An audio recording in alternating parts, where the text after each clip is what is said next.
name is Noni Matikela. Welcome to my YouTube channel. So today, let's talk about this case. Is not about the truth. It's about escaping failure. That is what Baloyi is doing there. This case is not being prosecuted to win on truth. It's being prosecuted to avoid walking away empty-handed. And that is the most dangerous prosecution of all. That's what we are dealing with. So today I'm going to explain why this case is collapsing and why the state knows it and why the prosecution is now chasing any conviction instead of the truth. Stay with me, because once you see it, you can't unsee it. Firstly, the real goal, any conviction will do. That's what Baloyi is after at this point. Let's start with the uncomfortable truth. Advocate Baloyi is no longer prosecuting the charge sheet. He is prosecuting fear of failure. What we are seeing is not who committed the crime, who did what, who can the evidence actually support. What we are seeing is, give me at least one conviction, one accused, one version, so that nobody can say this entire prosecution failed. That is not justice. That is damage control. Exactly. That's what it is. A prosecution that chases survival instead of truth always overreaches. And that's when it collapses. The second point, common purpose. Let's look at that. The most abused shortcut ever. The most abused shortcut ever. Here is the trick being used. They know each other, or they knew each other. They are from the same area, KwaNongoma. Therefore, common purpose. That is legally lazy and constitutionally dangerous, Baloyi. Like sis, knowing someone is not a crime. Growing up in the same village is not a conspiracy. South African law requires prior agreement or active participation at the crime scene. What the state is offering instead, social proximity, shared geography, familiarity, that does not place anyone at the crime scene, Kesana. It doesn't. Association is not action, and the courts do not convict friendships. Never. Another one, the phone evidence, where the case bleeds out the most. It's bleeding. Uyamazi umuntu who is shot or was in an accident and is there, no one is finding that person, then it bleeding is the one that is going to cause their death. That's exactly what's happening here. This is where things get dangerous for the state.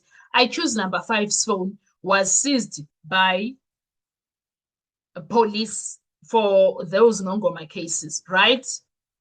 Handled by an arresting officer, downloaded after the arrest. That creates one word, prosecutors fear. Contamination, eh? But in this case, the contamination that they are scared of is the case of IQ's number 2. His phone was also seized by police, handled by arresting officers, downloaded after the arrest. That also is one of the things that worry the state prosecutor. It creates one word, prosecutors fear, contamination. Now, here's the devastating question nobody once asked. Why not compare this phone to pre-existing Section 205 records from another case? If Nduli's phone is doing these things that they are saying it does, can we compare with that one that he was arrested by Makubo for, the Nongoma case? Those records existed before this one of Senzo Meyiwa. Reflect the phone before police access, cannot be retroactively altered. If those records don't match the current downloads, the credibility of the entire investigation collapses. That is why Baloyi is on a panic mood. Once police touch evidence, the burden doubles, not disappears. Do you understand? Also, let's talk about DNA when science is being misused in that courtroom of Judge Ratagesan. There. Let's deal with the DNA properly, not emotionally. DNA can tell us there was a human contact, there was male DNA, there was probability. DNA cannot place a person at a specific time, prove intent, tell a story by itself. Partial DNA profiles, shared threads, incomplete markers. That's not identification. That is suggestion, unless there is a full profile, a clear statistical threshold, and independent corroboration. DNA remains supporting evidence, not a conviction engine. Do you understand? Now, DNA without context is not proof, it's a noise. Do you understand? It's not like we are dealing with a grape case here.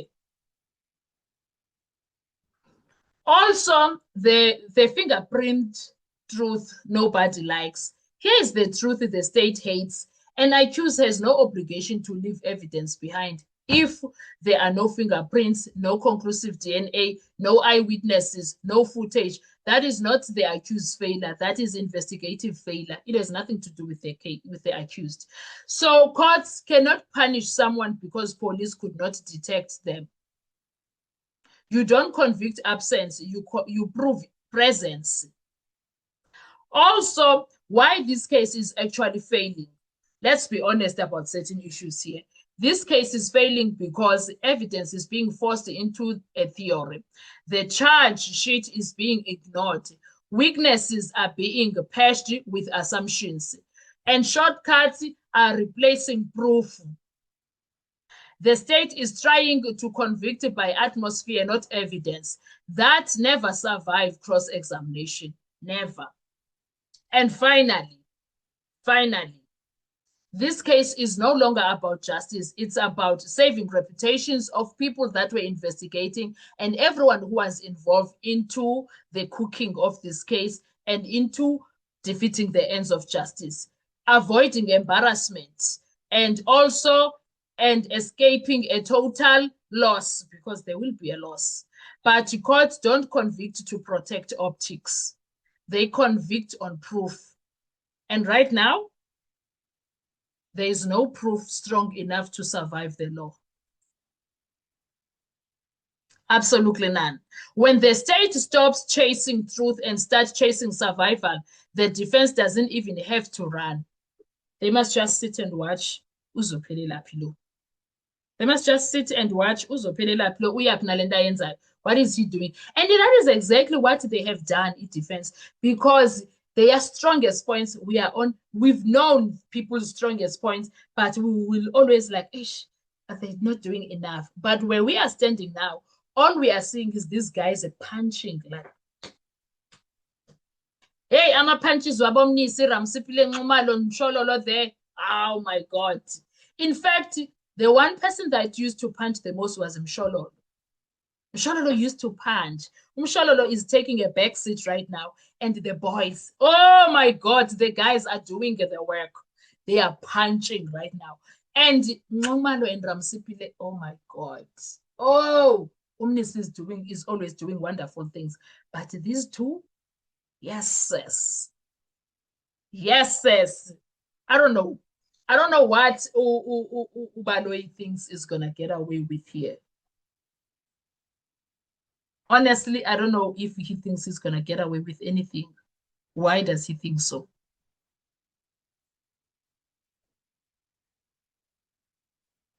I don't know if he believes he can do something that will make something. I don't know, man.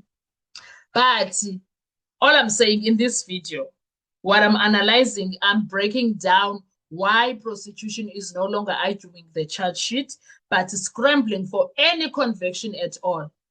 And at this point, you can see the way Baloyi is hanging on to the bones. He's like, oh, you can dance, even if you can dance. Yenamtu une confessionate, I was there.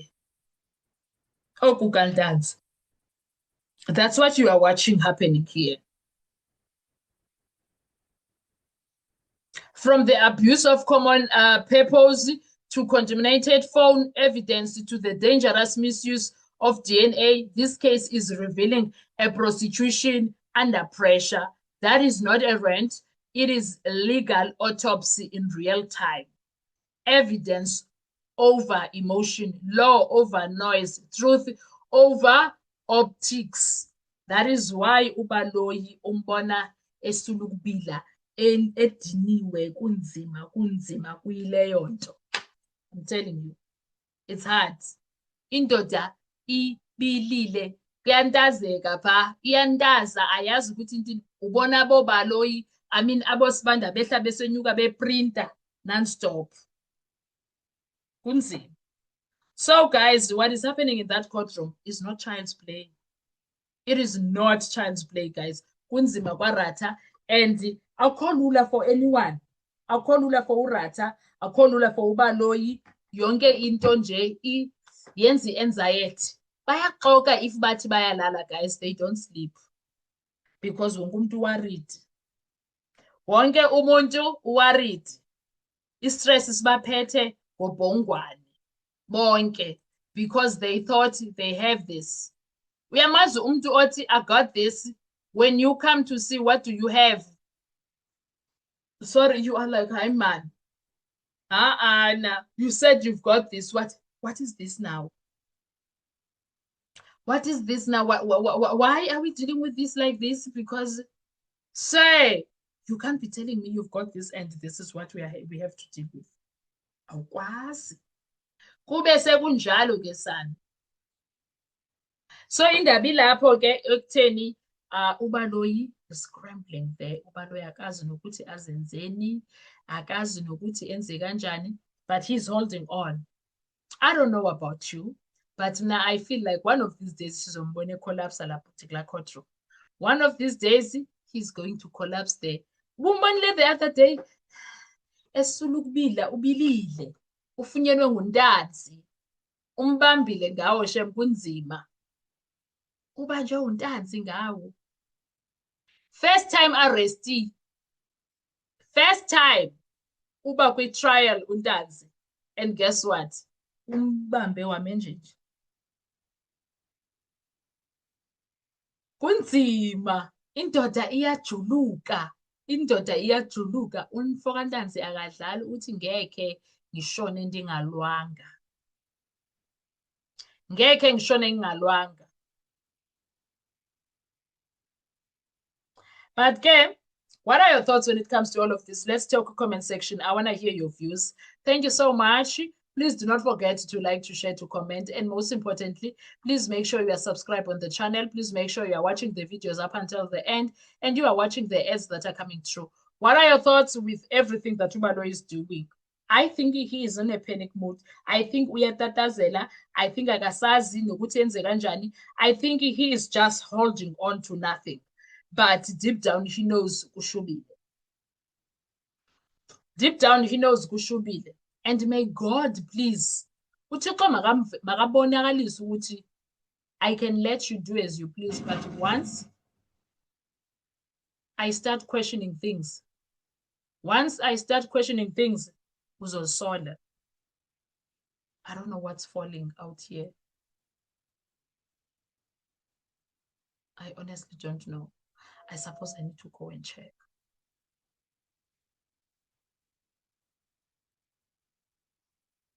But something fell. Anyway, guys, thank you so much. I'll see you on my next video. Do enjoy your day. Bye-bye.